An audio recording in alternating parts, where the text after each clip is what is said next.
twisted through 7 suns of gold, and the gypsy was insisting that his story Hello, and welcome back to the Soberful podcast. Thank you to our loyal listeners for tuning in every week.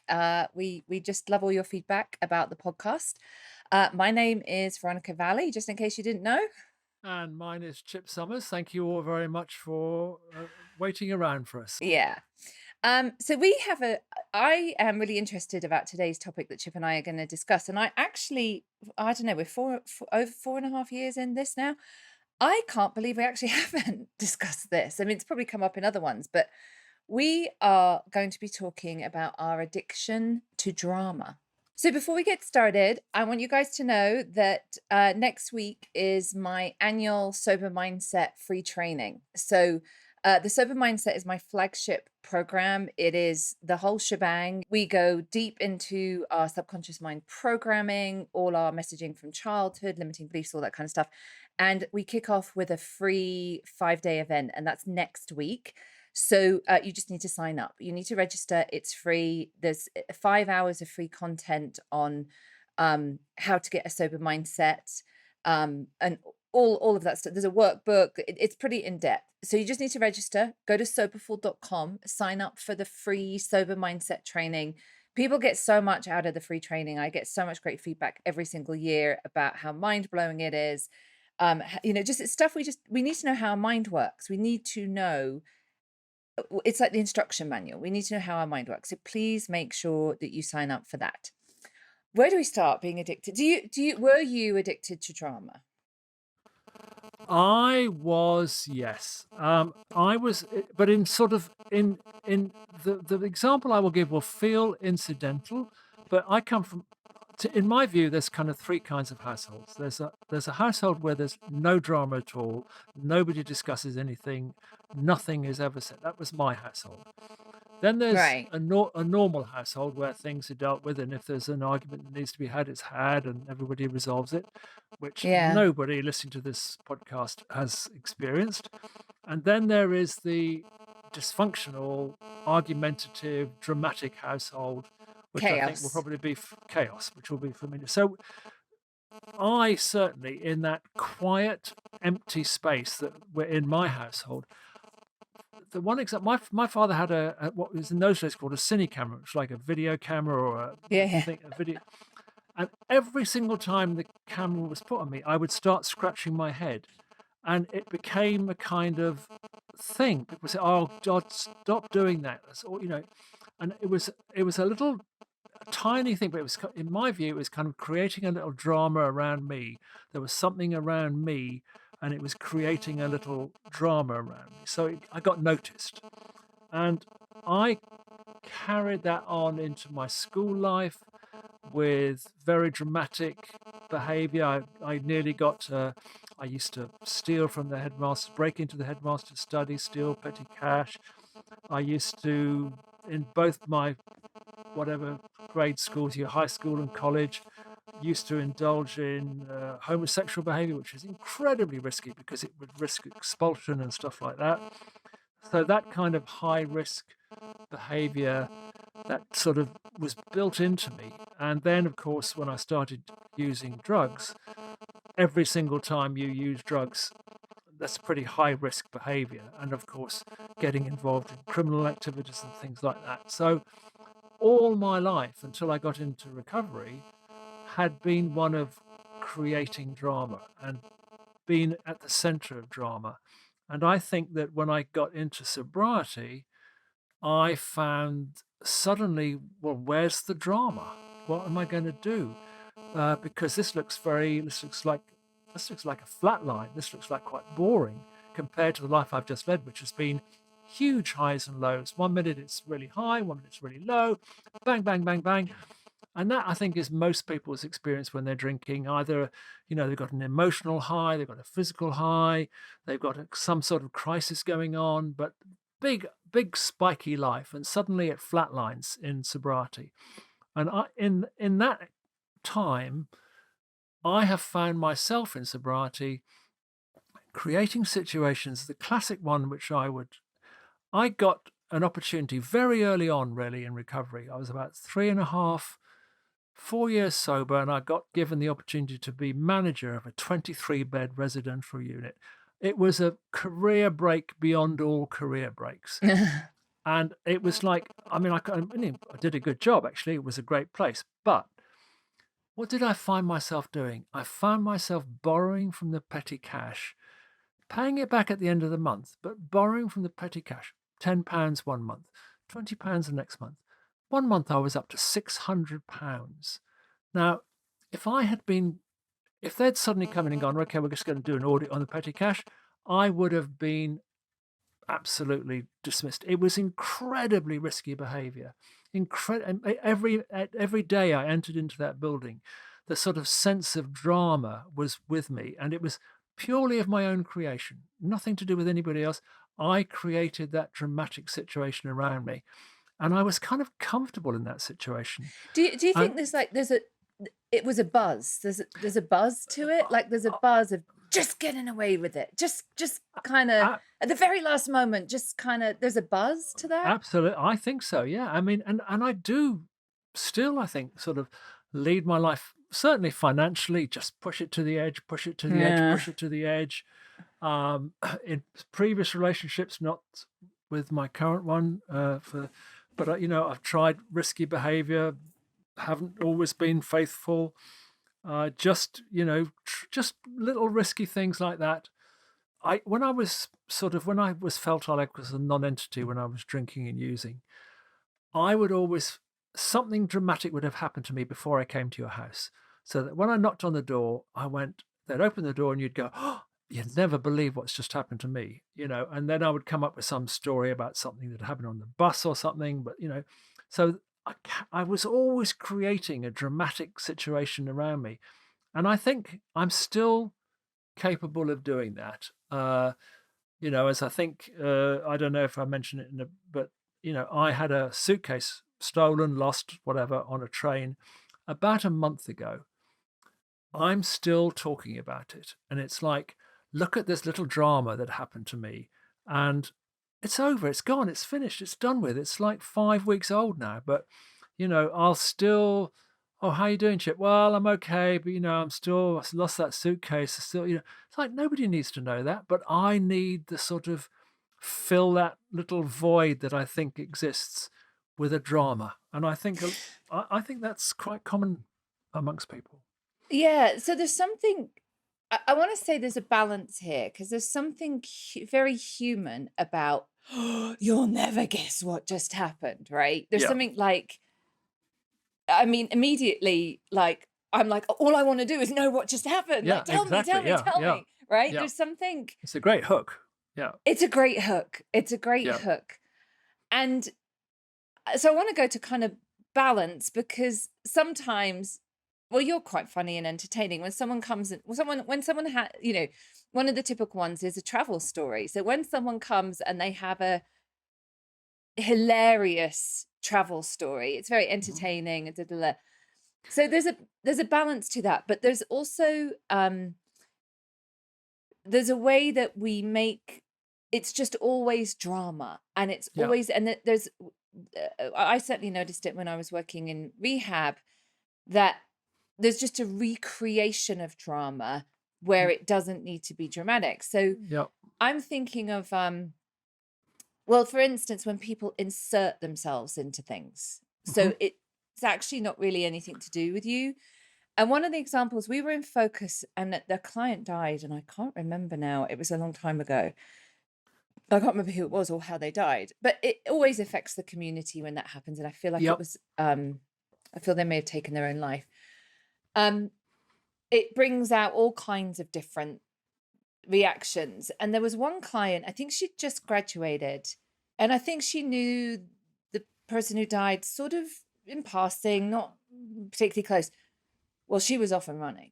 She was organizing candlelit vigils.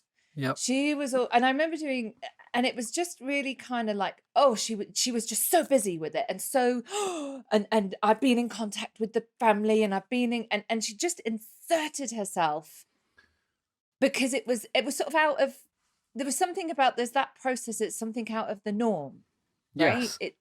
Yeah, I mean, I do. I see that particular trait quite frequently, actually, and I call them grief junkies. And Yes, there that is is. Yeah, not to in any way denigrate anybody who is suffering real grief because of yeah, something that's happened or somebody they've lost.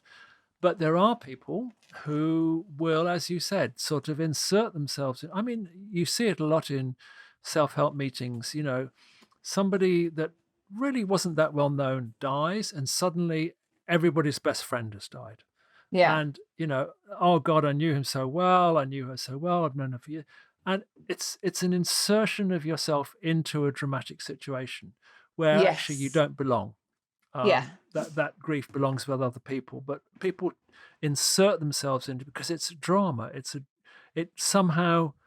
I mean, there's an element of attention seeking to all drama, yeah, especially. I mean, I say this isn't to in any way, get away from the fact that dramatic things happen to people, and very dramatic things happen to people. But sometimes we can find ourselves exaggerating stories, exaggerating things that have happened to us in order to create a dramatic situation which has an effect of making us the center of attention. As you said, if you walk in somewhere and go, well, you never guess what happened to me. Everybody goes, what?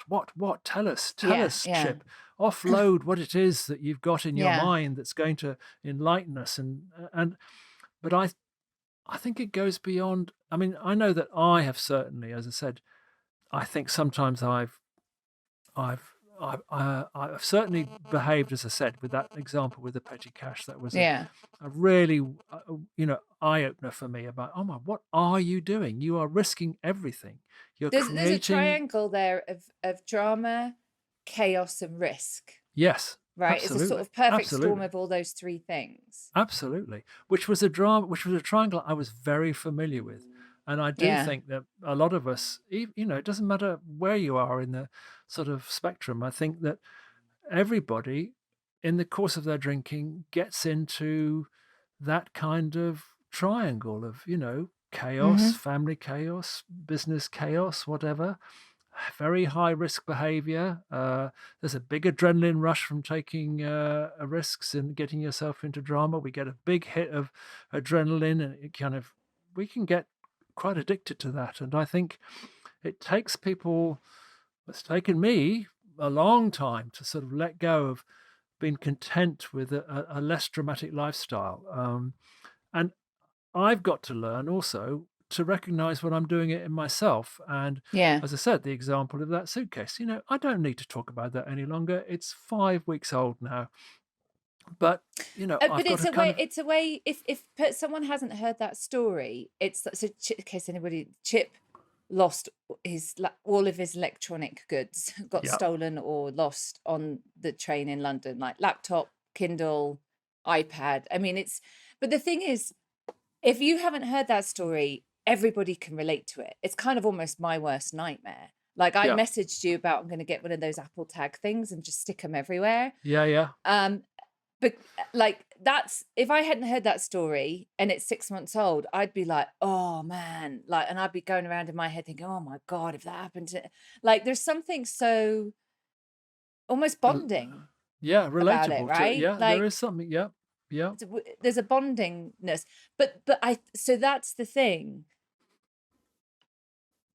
When I think the addiction to drama is it's a way of getting needs met. yes, When you yes, can't get your needs met, when you can't get attention or feel or bonded to sympathy. Yeah, people or or sympathy. sympathy Yeah, or all of those things that we all need, drama and creating drama is a really good way of doing it. And I think we all know someone. Like I just feel like there's a couple of people I've known where there's always some kind of hospital thing, either yeah, them or or their somebody cousin else. or Yes, their neighbor or their dog is at the vet. There's like a continuous story of terrible hospital. It's like, my God, this, and it's not ever like, doesn't seem to ever be like a life threatening thing, but it's like constant sort of And it is you, and so you want to give sympathy because of course Yeah, that's, but sometimes I've noticed I felt fatigued. I'm yeah. like, I just sort of, my sympathy reserves have been deleted. I sort of don't have, like, that's terrible, but No, I this know. always No, seems to be the story with you. yeah, no, I know what you mean. And I think, the opposite of drama is boredom, I guess. And I think that Mm, is a lot of people's fear of what mm, sobriety is going to be like. Oh, that looks boring. Oh, I'm going to be mm, boring. People who don't mm. drink are boring. And so I definitely think I've seen a kind of a graph of kind of people getting excited about recovery, and then it reaches a peak and it kind of flatlines. You're not struggling with drinking every day any longer. You're kind of comfortable with that. And then suddenly life takes on the kind of normal level of little ripples that normal life has. And I think we can find ourselves adding drama into that to make it feel more exciting because we have got used, most of us, 20 years probably, of dramatic ups and downs in our life, dramatic ups and Yeah. downs as a result of our drinking, dramatic ups and downs in our childhood, just drama. And I think when it's gone, because we're no longer we're just sort of living life's little dramas, we do get into the habit of creating drama where there necessarily isn't one. And Or we, or kind of like blowing air into the drawer, making yes, mountains out of molehills yeah, is the exactly, yeah, other. yeah, And and I want to say that's something I fall into. One of the things that's been fed back to me more than once is that I can catastrophize. right, And my best friend pointed that out to me. And she was she was in last year she was in America, and it was back when you still had to do all the testing to fly anywhere. And she had got a cold, and it wasn't COVID, it was a cold. And I was like, oh, well, you what they probably won't let you in the plane if you're sniffling, and what are you going to do if you can't get on the plane, and where are you going to stay, and like what if you've got to get back for your daughter, and and that and she has dealt with me like that often, and she's just like, I'll just deal with it. Yep. hmm. Like they're not going to refuse everybody who has a little sniffle. Like there's lots of other things that aren't COVID.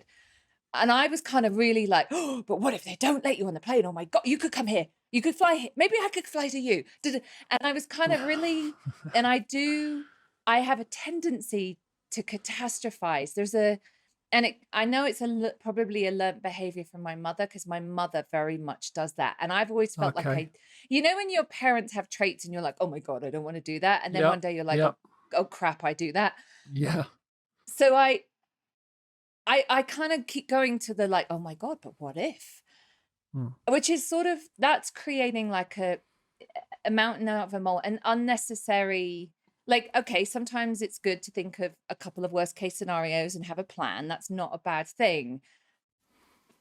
There's something, I don't know, it makes me, I don't know if it's a buzz. I guess it's a habit. I can't help it sometimes. I Well, try and watch it, I do, but I yeah, can't I help it no, sometimes. exactly, and I think it does become a bit of a habit. You can pick it apart and analyze it, and I definitely can see that in a family that was there was no drama. There was no drama. Nothing was nothing ever got heated. Nothing ever got excitable. Nobody ever got drunk. So I can definitely see that my behavior that created attention, my dramatic behavior that created attention was a way of getting attention, and I can see it for what it is. But I think it also became a habit. I think I learned a belief that if I have something dramatic to tell you, I will get your attention. I may get your sympathy. I may get your affection. I may get care. Um, but I've got to be able to tell you a drama before you will do that. If you just me on my own isn't enough. I've got to come with a Mm. baggage. I've got to come with a backpack, and I'm going to unload it. And what's going to pour out are all sorts of dramas, things that have happened to me, things that have happened to other people, things that I've witnessed, all sorts of things. All sorts of things are going to fall out, and you have to respond to that. And that fulfills a need in me that I'm now worthy of being in your presence, and kind of, Mm. because just me on my own, who's that? So I think I have a habit of, definitely, as I said, I can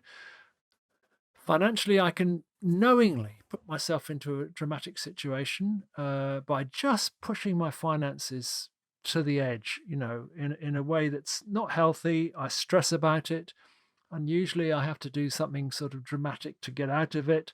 And but it's such a difficult one to shake. I mean, in the last year, I had a situation. I rashly, dramatically bought something, a watch, which was too expensive. Surprise, Um, surprise. I think I've heard Surprise, this story surprise. Yeah, before. yeah, exactly, More exactly. than How many once. times? More than once. And suddenly, my finances, that were going along pretty well, which was really unusual for me. They were ticking along pretty nicely. Suddenly, they're really in trouble, and I've got to do all sorts of things. I've got to sell things. I've got to, I didn't borrow, but I've got to sell things in order to get it out of trouble again. And I can find myself repeating that pattern so many times. That's sort of what I call acquisitive drama. I create a drama by being too acquisitive, and I can make a. I was in hospital. How long ago was I in hospital? God, it's I don't know, but it's getting on for probably a year. And somebody stopped me in the street the other day and went, "Oh, I hear you've not been very well." And I bought right into it. I didn't just go, "Oh God, that was a year ago. Don't worry about that." I went, "Yeah, no, it was bad, And yeah, and I kind of told the story about how bad it was, and how close it all got and everything. Because there's But a it was like a year bonding, isn't ago. there? There's a bond. There is. It I does serve guess, a yeah. purpose. Well, I it does, but it kind of, there is an unpleasant attention-seeking element to it, I think, that Yes. doesn't sit comfortably with me. Yeah. And that's the balance. Yes. I understand what you mean. I felt like that last year when my dog was attacked, and it was all over my local Facebook group, Yeah. and hundreds of people commented, and then everybody knew me because I saw it. I didn't post it. Someone else said, "Oh, I just saw a terrible dog attack with a woman and hope she's okay." And then I posted and showed a picture of my hands that was like balloons, and I said, we're sort of okay, blah, blah. And then I got loads of attention. I got loads of like, "Oh, I'm so sorry." People messaged me. Like, I got so much attention. It was really nice because I was traumatized. And Yeah. then I'd see people that I live in a small place, and they recognized me as that person and would ask me the story, and I would give them a blow by blow of the story. But then after a while, I was re-traumatizing myself because it was really I thought my dog was going to die, and there was a point where then that had to stop because it just, and it could have gone on for ages. And I did 3 EFT sessions with my mentor and completely cleared the trauma. And then afterwards, people would ask me about it, and I just sort of give them the like overview. We were attacked. It was a pit bull with, it was horrible, but we're okay now. I just didn't want to. I didn't have any energy or desire to go into the blow by blow, but and I think something about that is process as well. There's Mhm. something about kind of retelling it, help me process it, and then people who'd had similar issues. I don't know. I feel like there's a human element to that we need, but it's how long it goes on for. It's like, Exactly. yeah, if I'm still I mean, talking yeah. about it, then it's just, yeah, it's not. And I did the other day, I was at the dog park, and I was chatting to a lady, and because I'm really, pit bulls really scare me now. Yeah. And a pit bull came, and I spoke to a lady and said, "Oh, we're going," and I kind of started telling the story, and she was kind of all ears, and I sort of went into it, and it kind of got me the attention, like, like, we're special, Cadbury and I are special.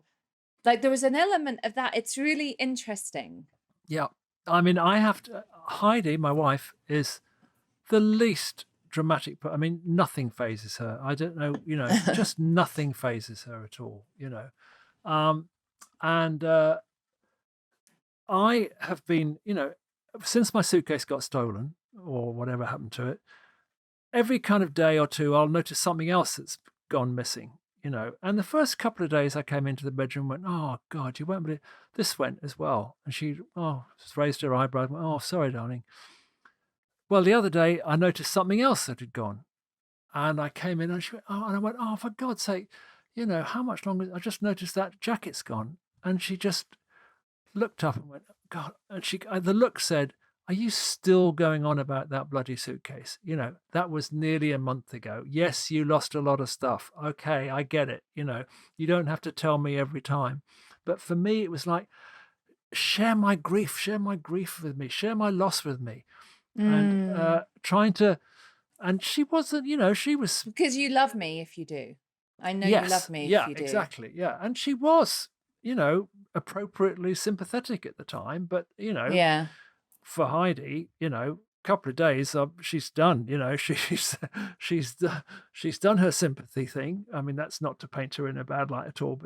But, she kind of went, yeah, you lost a lot of stuff. You're going to notice things missing. Okay, shut up, kind of thing. I've done that. But it's like, why am I still reacting like that? Why don't I just, I lost that jacket as well. Why do I need to go and tell somebody? What am I looking for when I go and tell somebody that? And I think you mentioned it and I mentioned it as well. We do this around, we've got to be very careful how we deal with other people's illnesses, the death of other people's relatives and friends. Is it my business to be as distressed as you are about it? Do I have to take ownership of that grief as well? Is it any of my business to do that?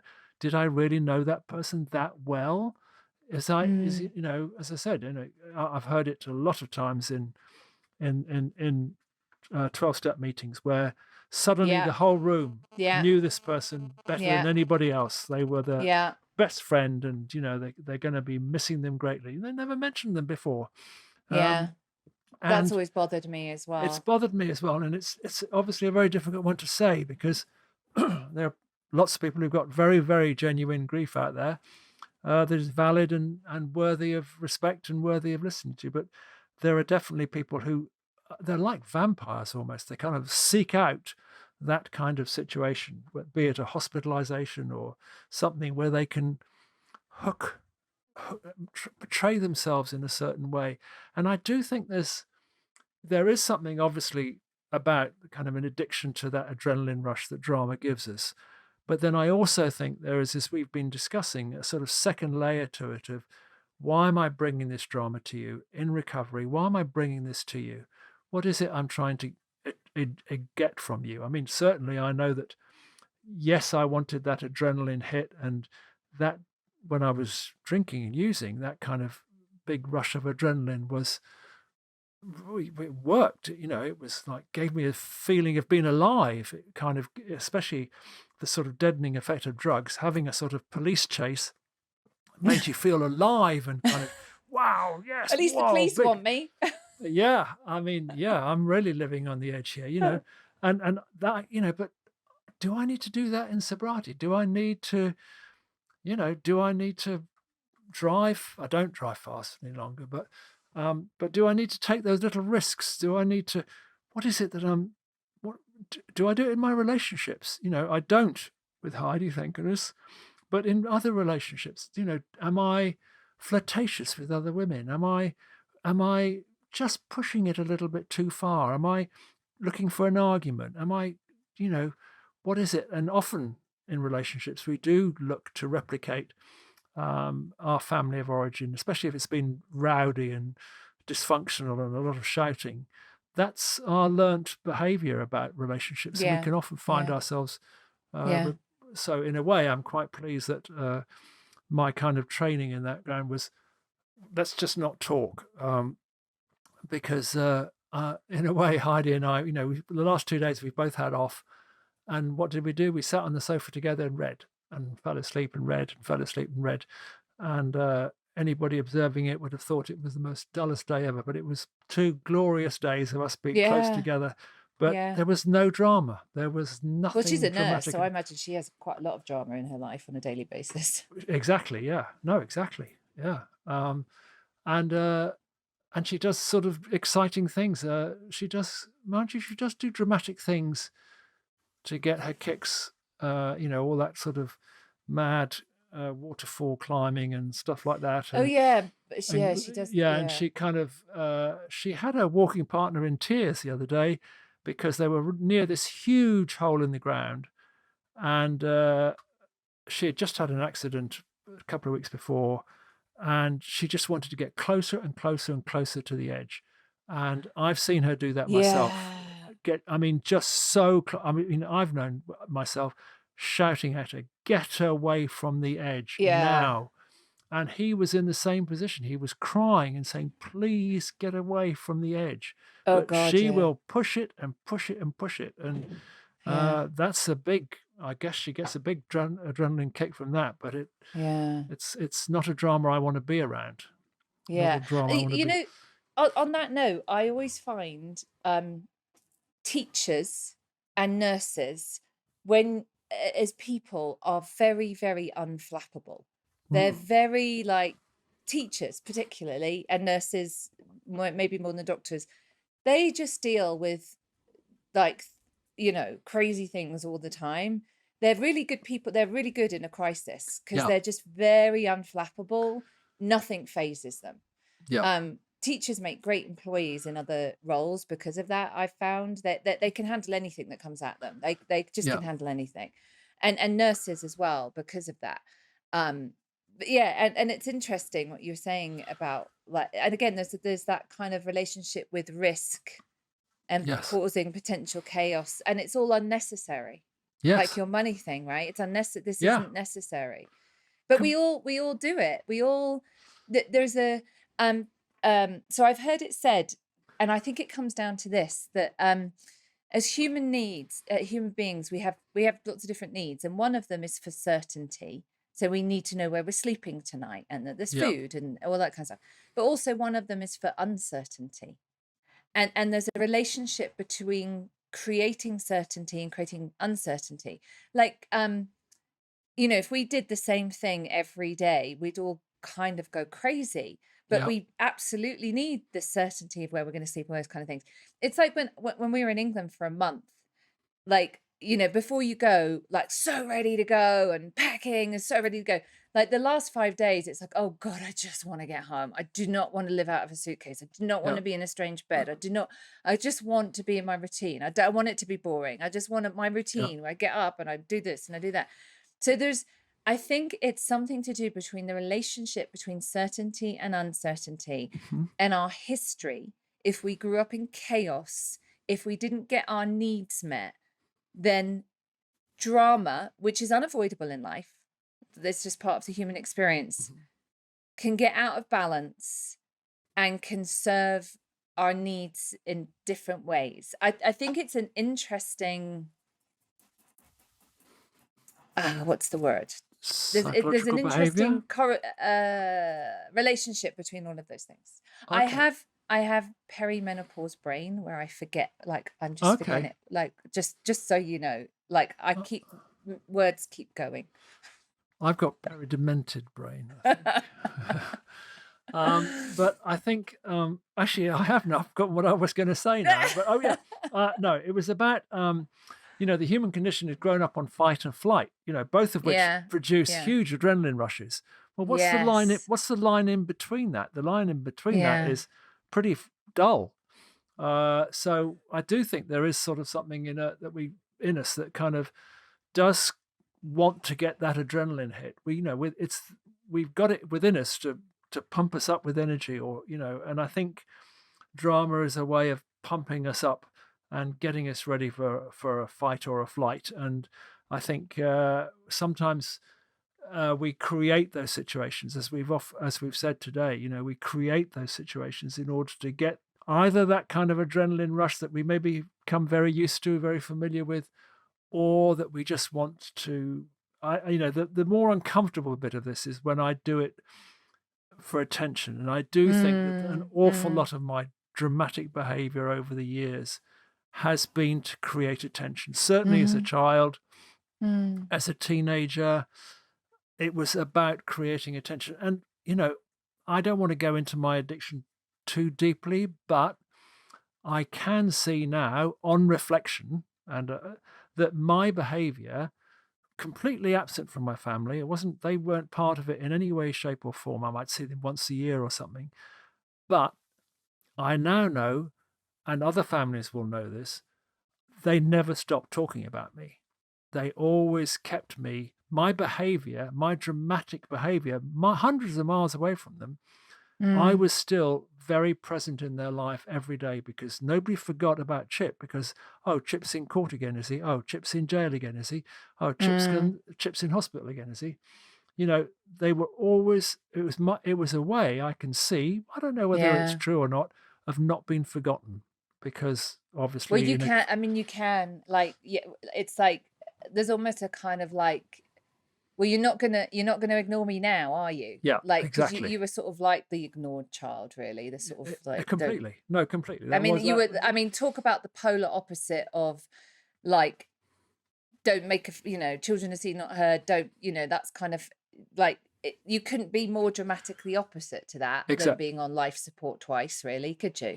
No, exactly, exactly. And you know, I'm not sure whether that was a conscious choice that I made in order, but No, it's all subconscious. It's all I can subconscious. see how it fitted. I mean, the thing is, I didn't want to be part of that family, so it wasn't as if. But I guess every human being wants to be worried about by their parents or for their No, parents I to mean, I don't react think to them a certain. that's an innate human need. Yeah, It's uh, an absolute. It doesn't matter how much you get on with your family. The people that birthed you, there is an innate human need to want yeah. to for them to have. It's called significance. Like we need to have some significance in our family of origin. Mm. Because I don't think it was a coincidence that having been sent away to boarding school at six and a Oh half, my God. my behavior in all those boarding schools from then onwards was really close to the edge of getting expelled. Everywhere in both my what we call preparatory school and then what we call public school, which is I don't know what that's the equivalent of, but it's private schooling. My behavior was so close to getting, I mean, I was beaten every single term for pushing the boundaries in various ways. And I was proud of that. But it meant that I was always getting myself into dramatic situations because to get beaten, you had to do something dramatically wrong in order for it to happen. But it would happen every term. I became a sort of person around whom there was always drama, which was very opposite to how it was at home. I think there's definitely your need for significance there. Yeah, I mean, I yeah, don't think, yeah. I mean, the drama we create as adults is a reflection of our childhood. I mean, before we finish, I think social media has a whole new element to that. I mean, I feel like I've got people on my Facebook who just, the only thing they post about is, oh my God, there's that like kind of, and there's something that's always made me uncomfortable. Like there's this mm, oversharing and yeah, oversharing on social media. It just there's some about, oh, I was in hospital, or that just feels like it happened, but there's also an attention seeking element to it that kind of social media takes it to a completely different yeah, level now. yes, and yes, because we can create drama that doesn't even there. Yeah, I mean, You know, yeah.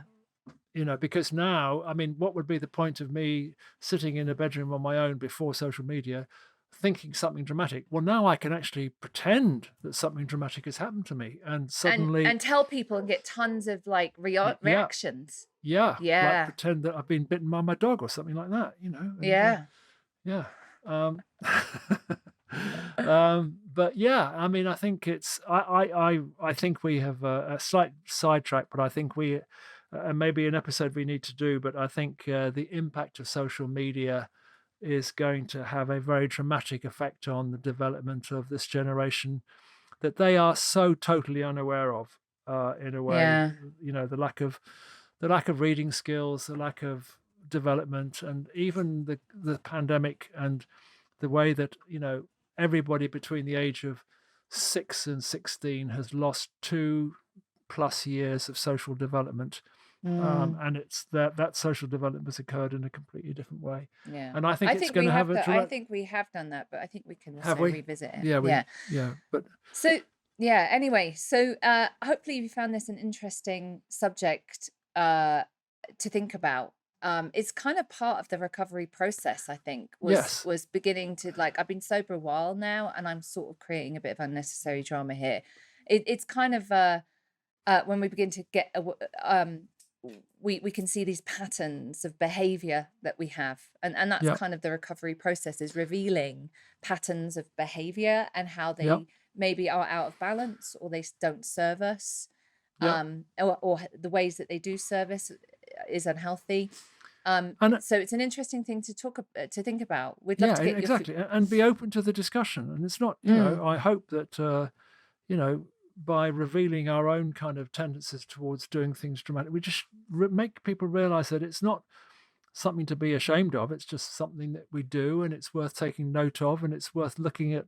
What do you do to kind of create drama? What do you do, and how do you feel if there isn't a drama? You know, what's yeah, going on with you yeah, then? yeah, Which yeah, I think is a big thing for people, because yeah, you know, with the danger of that, of course, is relapsing for a dramatic impact, which yeah. can be.